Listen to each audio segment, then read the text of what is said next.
was the Stranger Things finale good? Now, the Stranger Things finale, let's talk about it. The Stranger Things finale, I love Stranger Things, yeah? And I was so excited for the final season. You know, like seeing what would happen to Vecna and finally getting the answering so many questions which we've been wondering, like why Will? How did 11 know Will? Like all that sort of stuff.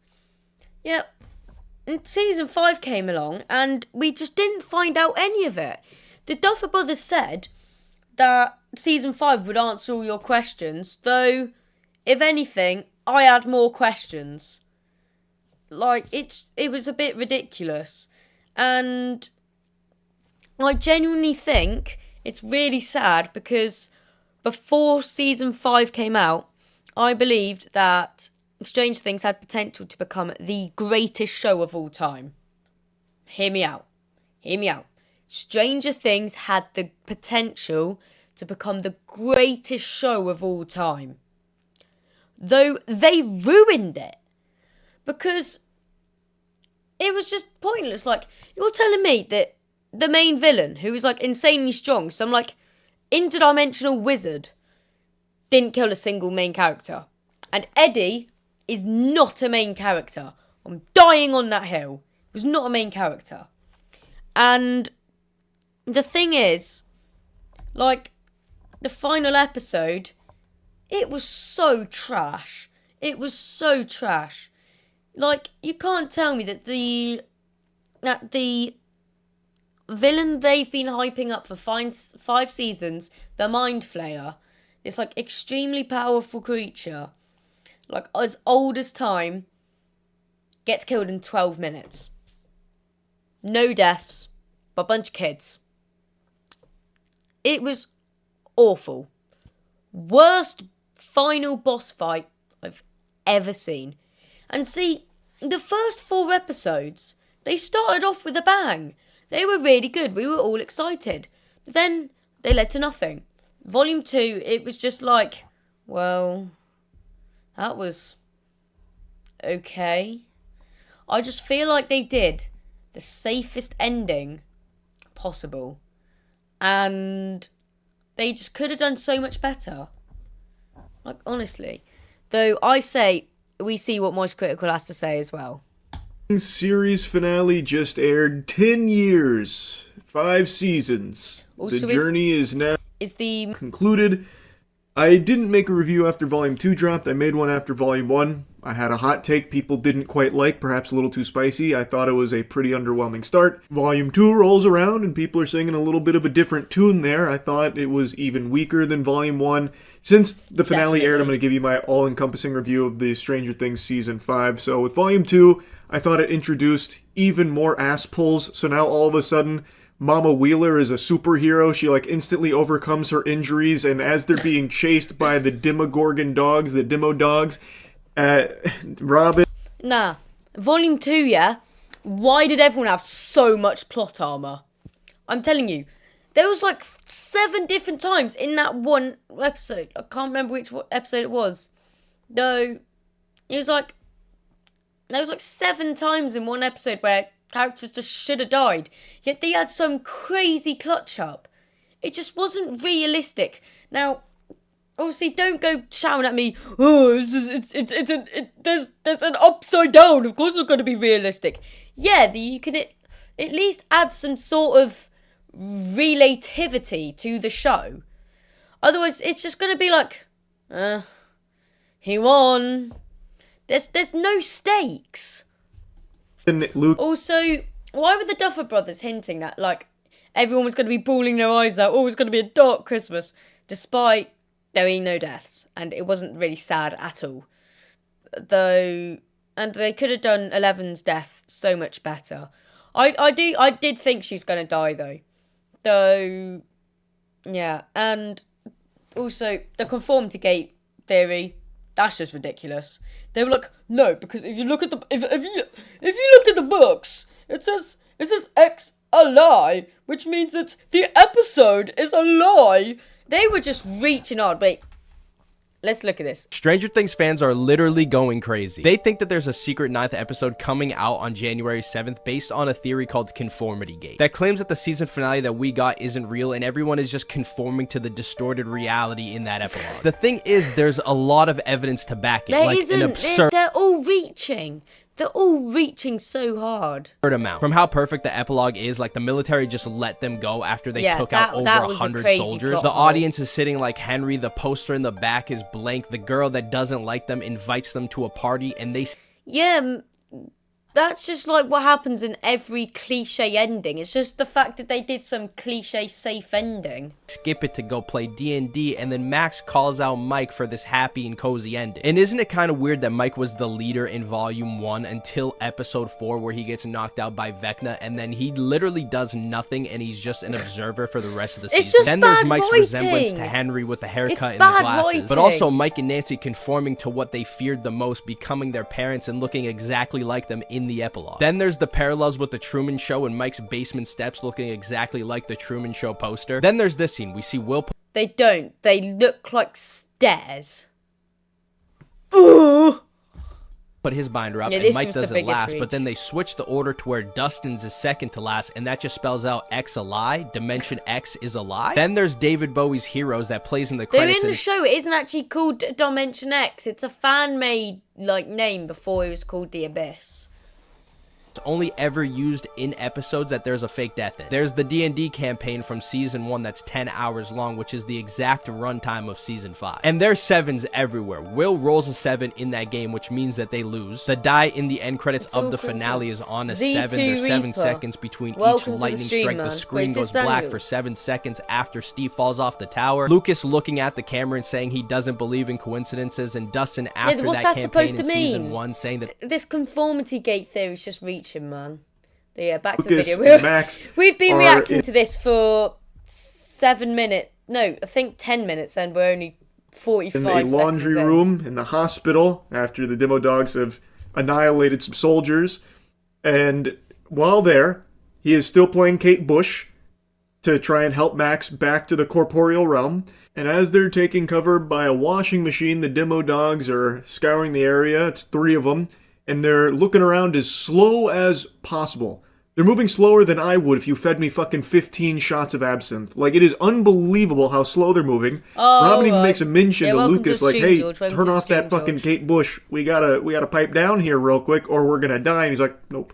So he doesn't. The Kate Bush is still playing. Somehow this doesn't alert the dogs in any way, shape, or one form. thing that annoyed me the most is that first scene where Max sees Lucas and the thing.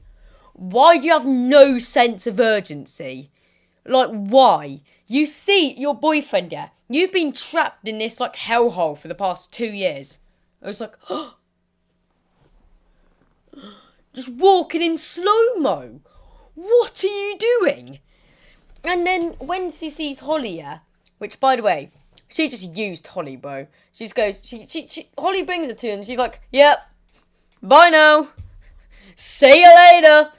And then Holly goes, and then she just yaps to Holly, bro. I saw this, like, AI clip of, like, a podcast, bro, and that's literally what it was like. Like, the first time, you had no sense of urgency. That could have still trapped you inside. Why don't you have a sense of urgency again? Also, bit off topic here, but you gotta check this out.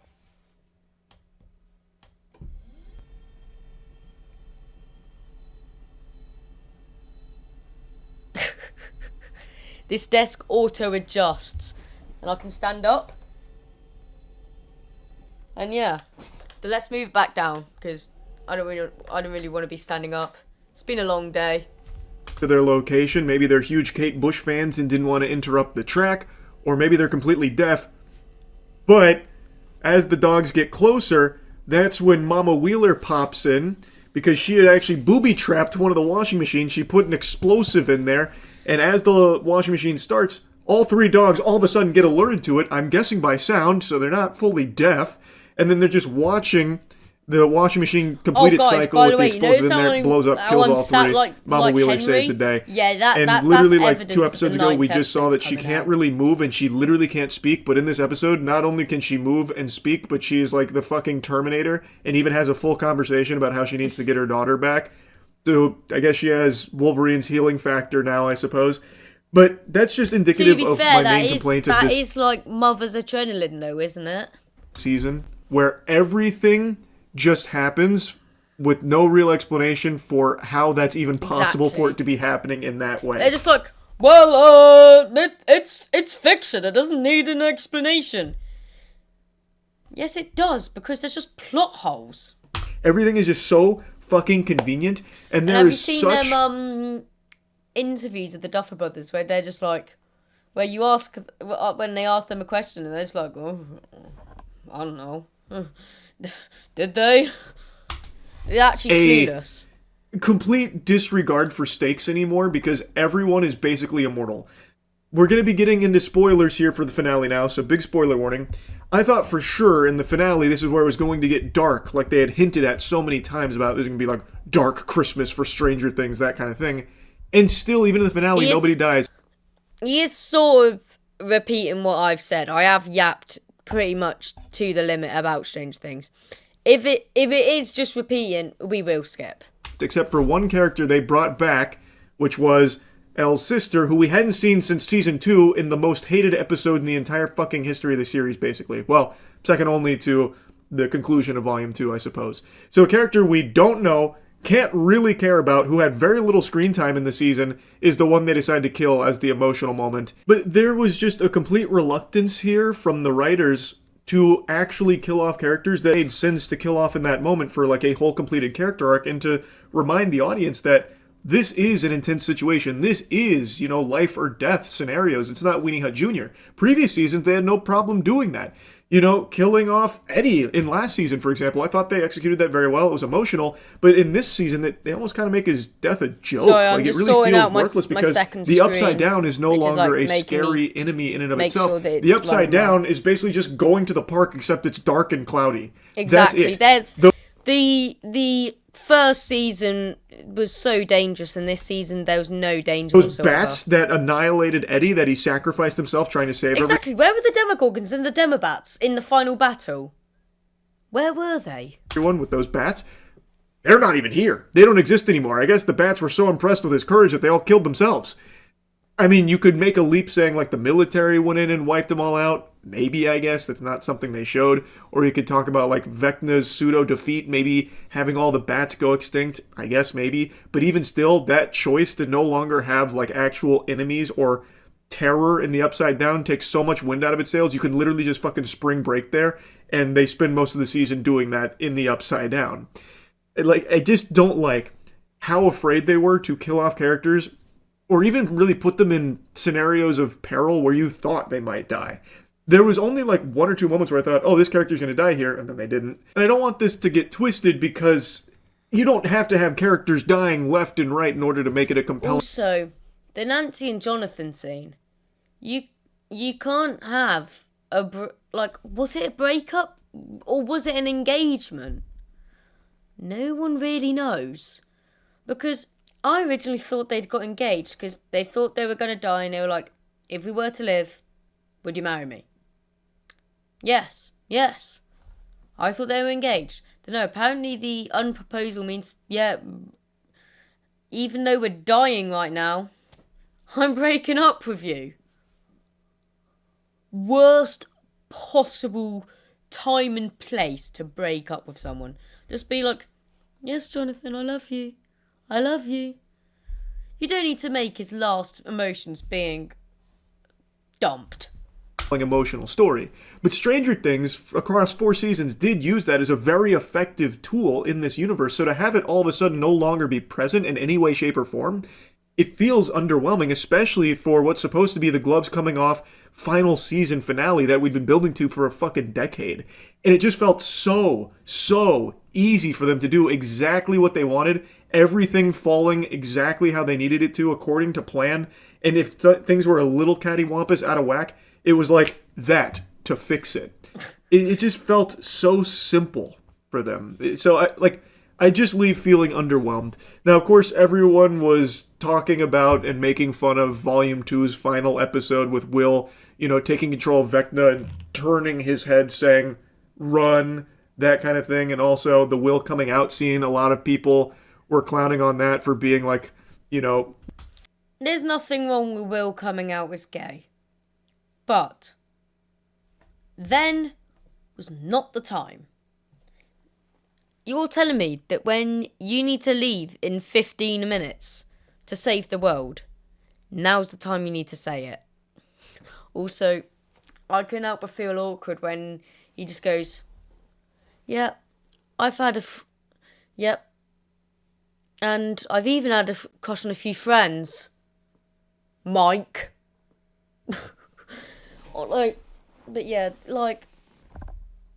It just didn't need to be then. I think if they did it earlier or after the battle, like earlier in the season or after the battle, that would have been a really nice scene. But yeah. Also, this isn't the Will coming out scene's fault. This is the final battle's fault. That the final battle was shorter than that scene. But yeah. Not very great, especially compared to how they handled similar subject matter in the previous season, where they turned it into like a basically Avengers in-game moment, or like Lord of the Rings and my axe, that kind of thing. It does just feel like season 5 felt very rushed in its writing, where they knew what points they wanted to hit, and they kind of just threw caution to the wind to getting to those points in the plot. Like the Mind Flayer being brought back into the fold. I actually like that explanation for how the Mind Flayer played into Vecna and how they were basically, in this symbiotic relationship with one another. Mind Flayer maybe controlling Vecna, but actually not really. Vecna, Henry, he agreed with everything he was shown there, and they are one entity. Very cool, considering we were all led to believe that it was Henry controlling the Mind Flayer. I thought that was cool. We get a little bit of Henry's backstory, which was all right. I didn't love his backstory all that much, but it was decent. What I did really like was the explanation for what the Upside Down is, being a wormhole. Yeah, I thought that was great. Cool. I thought that was a very cool explanation, and it did add a lot to the finale, where it's like his plan is to merge. It added some lore story building as well for the fans as well. Sort of like Final Fantasy Freddy's like lore building with the fans. The Abyss, which is where, Henry was blasted, banished to the fucking Shadow Realm in the back rooms, sent him there, and then that wormhole ties into L's origins. And now that connects Abyss and Hawkins, and the plan is to bring the Abyss and merge it with our dimension, our world, and they have to stop that.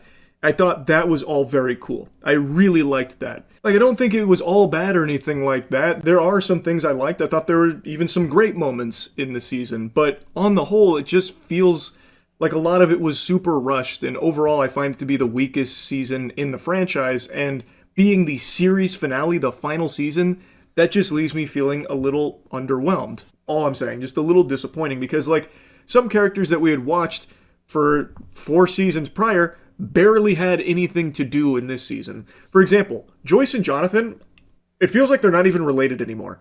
I don't think there is a single moment in this season where Joyce... Honestly, same with Mike and Nancy.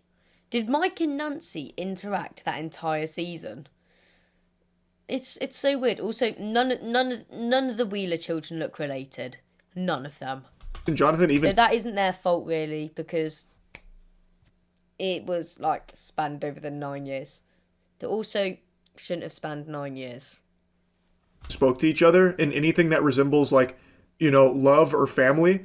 Whereas before, that was a very fleshed out relationship. And now all of a sudden, they're fucking strangers to one another.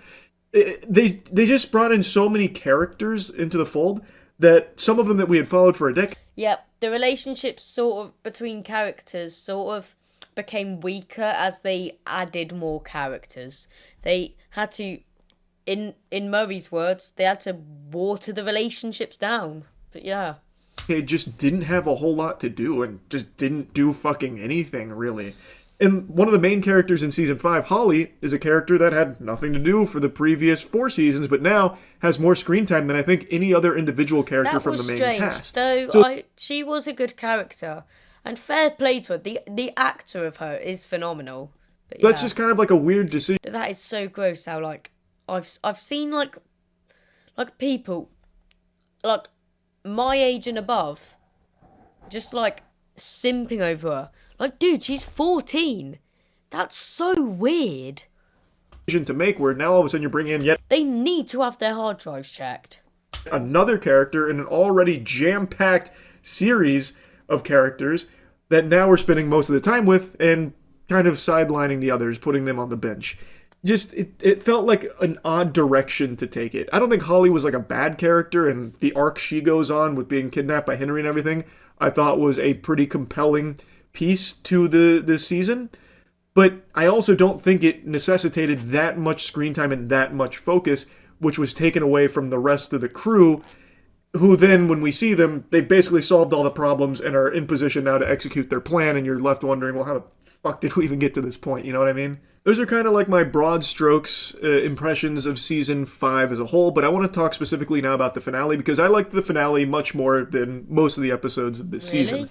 That was the But that's not to worst say it's one. perfect, and I want to get the complaints on the finale out of the way right now. The biggest complaint I have is just how easy it was to defeat Vecna and the Mind Flayer. Yeah. They That look like was the main thing. Like, when the finale... Because I watched the finale with my mum, and after the battle finished, I said to my mum, oh, there's 48 minutes left. There's about to be some, like, crazy plot twist. But no. Tell me why. It was 48 minutes of aftermath. It was ridiculous. It was absolutely ridiculous. actual chumps. You build this up, these two big bad entities, for so long, and we have seen them be somewhat defeated in the past, but now we see them in, like, prime shape. This is them at their most powerful, and they are easily disposed of, especially the Mind Flayer. Very cool looking enemy in the Abyss. They make the Mind Flayer look hype as fuck. But the Mind Flayer is defeated by the team deciding we need one person to be bait, which is Nancy, who has become basically like a G.I. Joe super soldier. She's killed like a bunch of people now. She's an elite marksman killing everyone, so she's going to be the bait to shoot the Mind Flayer and have it chase her to a cliffside where the rest of the team is going to ambush it. And they come up with this plan while they are being cornered and chased by the Mind Flayer, meaning that they only have like maybe a minute at most, the Mind but Flayer more than likely like so 45 different. seconds to somehow have Nancy be bait for the Mind Flayer without getting caught, this giant creature. It would have been good if Nancy died. Heroic death. And the rest of the crew And two love interests would have been devastated. was going to scale an entire mountainside, get to the top in like a minute, and then start like peppering it from up there. Break. And then they do it. Instantly they do it. Nancy outruns it, gets to the entrance to the cliffside. Everyone's already on top. I guess they fucking teleported it up there, or maybe they had really great climbing gear. Or Also, are you telling me that Vecna has the power to enter people's minds, yet didn't find out the plan? It's just not very... It's not good at all. free climbed it extremely fast, but they're all up at the very tippy top, throwing Molotov cocktails and flamethrowers at the Mind Flayer. Mind Flayer just eats it, just fucking tanking it like, ow, ow, ow. It doesn't like fight back. It doesn't have any special moves or anything that it uses. Dustin and Steve go under and start fucking jabbing it with their spears. And that's how they're able to stop the Mind Flayer. Yeah, Well, why, inside- how did Lucas's slingshot affect the Mind Flayer? It is like a slingshot that you will find in a £4 magazine from Lidl. At 11 is in a psychic battle with Henry, Vecna, and it's very easy for her to beat him. Because, of course, there is a hive mind, so as they're hurting the Mind Flayer, Henry's getting hurt too, but I don't know, it just felt like extremely easy. Like, very easy. She just kind of, like, ragdolls him a couple times, and then, like, he fights back a little bit, kinda, and then he pushes him onto a spike with the help of Will, who's, like, impeding his ability to fight back super well. But I don't know, man. You build up for all this, and then it's that easy to defeat them.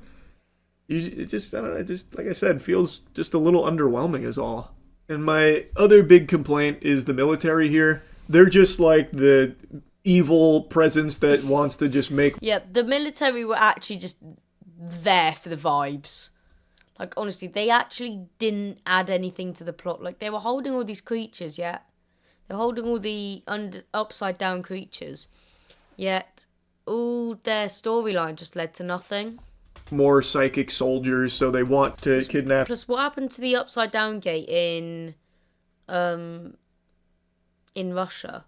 Also, wait, if there's an upside-down gate in Russia, does that mean the upside-down through that gate doesn't look like Hawkins? It looks like that Russian village. Was it like Kamchatka? And that's all they really care about. So after they save the day, prevent the abyss from crashing through, as they're escaping, the military was aware of their plan because they were able to, intercept the others, put it all together. They ambushed them. Big burp. Huge belch. Caught me by surprise. And while ambushing them, that's where Elle makes, like, the heroic sacrifice. And then, fast forward 18 months, the military's completely left Hawkins, and all of the characters are back to life as normal. Excuse me?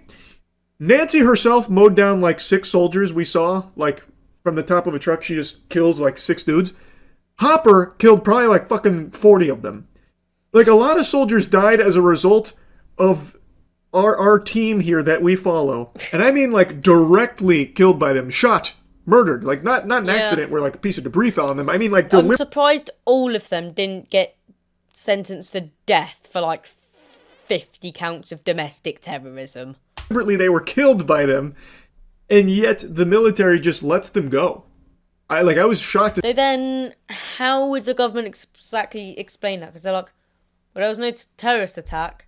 They can't actually say, yeah, well, they infiltrated this interdimensional base this we had and pretty much just shot all of our soldiers. See that? I thought there'd be like an explanation where, like, in order to prevent the secrets from getting out, they felt obligated to let them go, sworn to secrecy or something. No, nothing like that. Even after losing so many soldiers, even after a multi-billion-dollar plan here with the psychic program and all of this military personnel that is now dead, all of the destroyed equipment, everything ruined, the military still just lets them go. And don't forget, this is the 80s as well. The military wouldn't have held back as much as they would nowadays.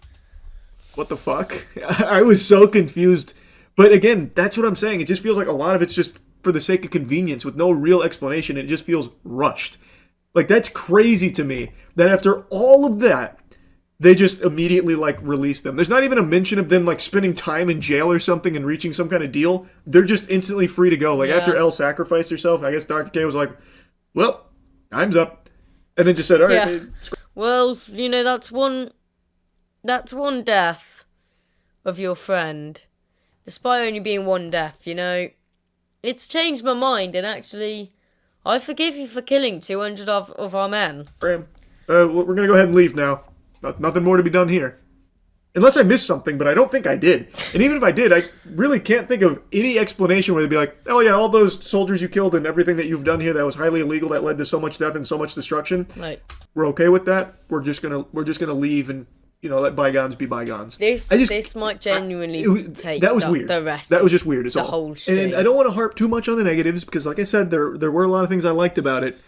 But man, come on, for the final fight. It is over in less than 10 minutes and not a single Demogorgon? Like, you're fighting on their home turf. Not a single bat, not a single Demogorgon. It's just Vecna, just Mind Flayer, and they just get fucking slammed. Well, so were these like eggs on the bottom of the Mind Flayer? They were Demogorgon eggs, right? Get their hams steamed instantly by the team here. Like, come on. It just felt like such a weak final fight. Like, it wasn't climactic. Like, the actual death of Vecna, I thought they did great. Like, after he's defeated, everything that happened after he died, I thought was solid. Basically, everything once Vecna died, and, well, excluding the stuff with the military, I thought was handled well. Like, I love Joyce being the one to deliver the final blow to Vecna. I love seeing how awful Vecna was to the cast. Every traumatic experience they went through, having a flashback to it, having seen all of these horrible, irredeemable things that Henry was responsible for before Joyce delivering the final blow, I thought they nailed. But not having like a real, like, intense final fight just weakens that experience. And to have the Abyss, this new area, this new planet that we are told is the home turf where all the Demogorgon, bats, all the nasty evil shit lives. This is their home turf. You're expecting it to be salty spittoon, crazy, scary. But then you get there, all of our heroes get there, it is completely empty. A barren wasteland, more empty than a fucking blockbuster. Not a single iota of life to be found outside of them instantly going to Vecna and the Mind Flayer. There is nothing else there that impedes them on their journey. It just feels super rushed. Now I want to get to some of the things I liked here about the final episode. As I said, post Vecna death, I really liked how they handled the characters and where they went from there. The epilogue I actually thought was solid, though I do think it dragged quite a bit. I feel like they killed Vecna pretty early on, and then it was like an hour worth of epilogue, so maybe that was a bit much. But there shouldn't have been that much aftermath at all. I think overall, they did a good job handling the end of these characters in Hawkins and what that looks like. So seeing, Dustin being valedictorian and giving a really inspirational speech to everyone about, the chaotic good, tying it into Dungeons and Dragons, which, is part of the show's DNA. I thought they handled that great. I thought it was a really good speech. Dustin then moving on to become big bookworm, but still, making time to see his best buddy, Steve. Yeah, I find that, one thing I found really nice, like, there obviously were good parts of this. One bit that I found nice was, the scene where he does his valedictorian speech, and everything he did was actually the stuff that Eddie planned to do when he graduated, which I thought was a very sweet touch. And Lucas and Max, them just, falling deeper in love over time, having their happily ever after. Will moving to a new area, finding more friends, finding a partner, being accepted. Mike wanting to use his talent for storytelling in order to share, the heroic journey of his friends and his party and what that means in the context of like D&D storytelling. Ending with him watching Holly and her friends now playing D&D in that basement because now he and his friends have grown up. It was alright. I think it was a bit cheesy though. It was a bit like, I feel like any basic show would have done that. It's the next generation's turn. It's literally the Toy Story ending. They literally just ripped off Toy Story. Like, I do think they did a good job with the epilogue. Steve, Robin, Jonathan, Nancy, where all they ended up at, 18 months after everything, where they have their own jobs, their own lives, but they want to make times to still see each other because they're never going to find friends like what they have. But they also don't want to be in Hawkins anymore. You have Joyce and Hopper looking to start fresh, move. He gets a new job, proposes, they're getting married. Like, it's all very touching. I think they did a good job with the emotional beats to wrap up the characters. Now it's time to yap about the big twist with Elle. So, as the military is ambushing them, trying to take Elle after they've saved the world, so that way they can get their psychic program off the ground, seems like, that's checkmate.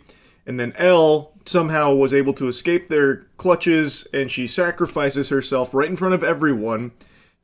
That moment was then undercut with a big twist when Mike revealed that he actually had a theory that wasn't Elle. That was an illusion from Elle's sister. With Elle's sister's dying breath, she made the illusion of Elle getting swallowed by the wormhole's collapse. That way everyone, including her friends, including her father, Hopper, believed she was dead, so that way she could go live a peaceful life off the grid, away from any threats of the military.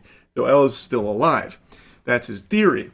And it's an interesting idea as a twist. However, in Mike's own theory, he even says, how was she able to, cast that final spell while being suppressed? Because when they're being captured by the military, they had the psychic suppression system activated, meaning she can't use her powers. The entire season has showed she can't.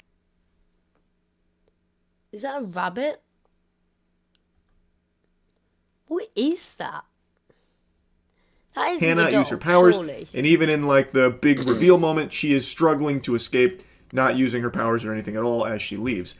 However, there's a huge fucking plot hole here where Elle was somehow able to drag Mike into the void to have their final goodbye and their final kiss. How was Elle able to do that while being suppressed by this military equipment? Like, I guess you could say while she was escaping, she got far enough away that it stopped being effective on her, but I don't think she had enough time to do that. So there's like a glaring plot hole that they even point out, like, how did she cast a spell while being suppressed? That doesn't make sense. Yeah. And then, when giving the explanation for how that was possible, they still had her use her powers through the suppression with Mike being pulled into Elle's mind. Yeah, that theory can have plot holes, though, because it isn't actually the canon thing. Though, also, there's no way Callie would have survived that long. She would have lost all her blood, considering the fact that they also took a lot of her blood. She wouldn't have had that much blood to lose. With her. Like, that's still her using her ability, right? Through the suppression system. So, like, there's still question marks for how that would be possible. Like, Mike's theory, like, it does sound plausible if you forget about the suppression system being active at the time.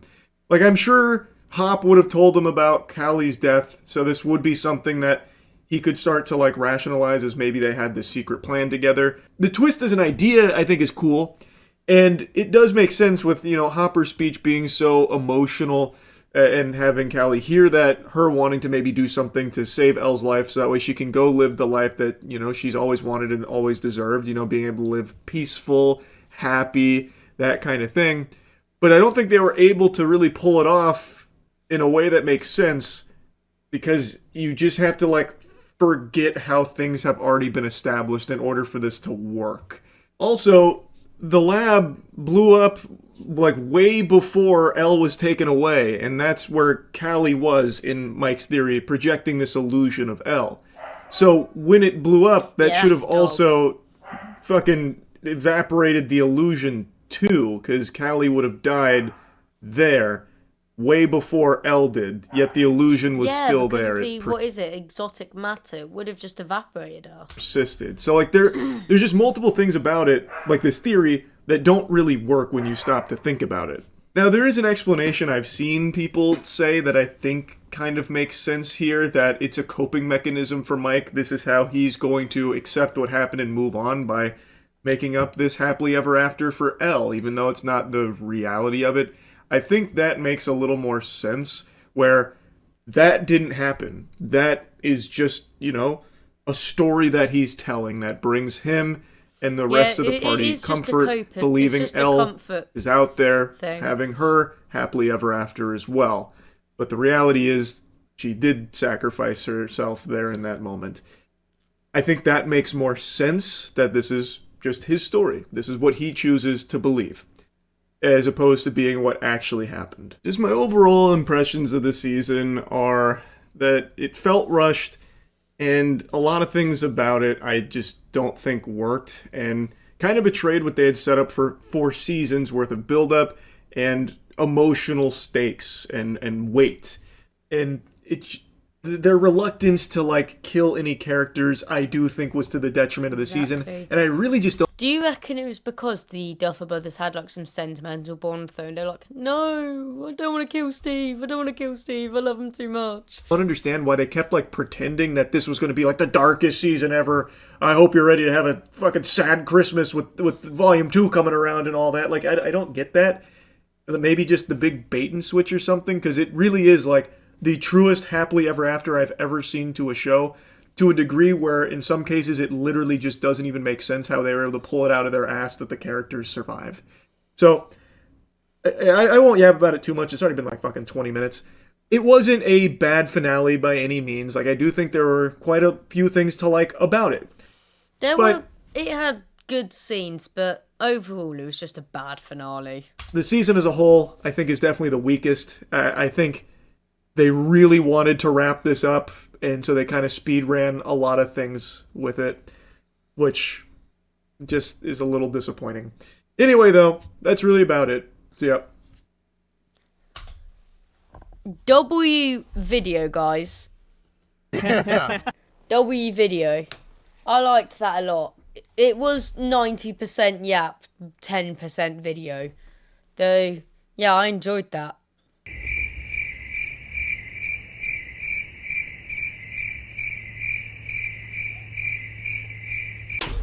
Do you really want to read my last message? I suggest you read it, because if you don't shut up and be a bit quieter, I'll turn the fucking Wi-Fi off. I'm electric. I can hear you in the lounge. I've moved from the kitchen because you're too loud. Now I can hear you in there. You choose.